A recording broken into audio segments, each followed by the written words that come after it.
So today I want us to talk about the most expensive prison. And I want to tell you that this prison is none other than other people's opinion. Think about this for a moment. When you look around, you see young men and young women buying cars, not because they are affordable, not because they don't need them, not because they are urgent, but because it has come out to be more or less of a lifestyle, and which lifestyle cannot be sustained. And many of us, we buy things not because that we love them, just because we want as strangers to admire us. We go on to live other people's lives. We are more or less of performers trying to perform for a certain audience. And the greatest prison is not poverty, ladies and gentlemen. It is the need for approval.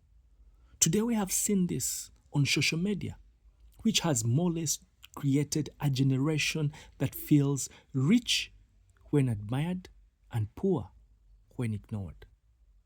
A person can have money and still be controlled. A person can have followers and still be lonely. A person can be famous and still not know who they are. So the moment your happiness depends on applauses, on confirmations and affirmation of other people, then what happens? Your freedom begins to disappear. We've seen that many young people today, they know the latest fashion brands, but they do not know their family history. They know celebrity gossips, but do not know their purpose. They spend hours building an image, but spend no time building themselves. And the biggest question I want to ask us is that if nobody could see you, just think about it. Nobody's seeing you. For 1 year, for a month, or for an hour. What would you become? I want to remind you that the strongest person is not the one everyone notices.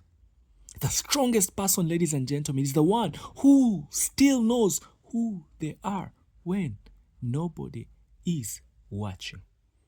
And once you know who you are when nobody's watching, then you become holistic and live onto your own code. And once you do that, you break free from that prison that is not made of wire meshes, not made of secayolas, it's not made of gates and barbed wires, but that prison that is in your mind, the perception of who you are, trying to please everybody at the expense of yourself.